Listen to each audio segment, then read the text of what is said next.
క్రైస్తవుల మీద దాడులు ఈ రోజు మనం చూస్తున్నాం కదా. ఎక్కడ చూసిన దాడులు, చర్చెస్ మీద చాలా భయంకర ఎలిగేషన్స్ మనం చూస్తున్నాం. అయితే అవి చూసినప్పుడు మన మనసుకి ఎంత బాధతో, ఎంత వేదన అవుతుంది కదా. అయితే ఒక మాట చెప్తాను, బైబిల్లో ముందుగానే యేసుప్రభు ఒక అద్భుతమైన మాట చెప్పారు కదా. యోహాను సువార్త 15:20 ఏమన్నాడు? నన్ను హింసించినట్లే మిమ్మల్ని హింసిస్తారని ముందు చెప్పాడు కదా. మత్తయి సువార్త 5:10 ఏమన్నాడు? నీతి నిమిత్తము హింసించబడే వారు ధన్యులు, పరలోక రాజ్యం వారిది అన్నారు కదా. తిమోతి రాసి 2 పత్రిక 3:12 ఏమన్నాడు? క్రీస్తు యేసు సద్భక్తితో బ్రతకను ఉద్దేశించి హింస పొందుతారని చెప్పారు కదా. అయితే మనం ఏం చేయాలి? పగ తెచ్చుకోవాలా? లేదు. రోమపత్రిక 12:19 ఏం చెప్తుంది?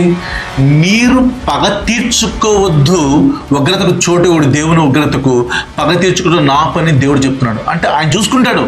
అయితే నీవు నేను చేయవలసిన అద్భుతమైన పని ఏంటో చెప్పమంటారా? ఒకటే లూకా సువార్త 6:27 మీ శత్రువులను ప్రేమించండి, వాళ్ళ కోసం ప్రార్థన చేయండి. ఇప్పుడు మనము పరిపాలన వస్తున్నప్పుడే దేవుడు హింటించాడు. ఏంటో తెలుసా?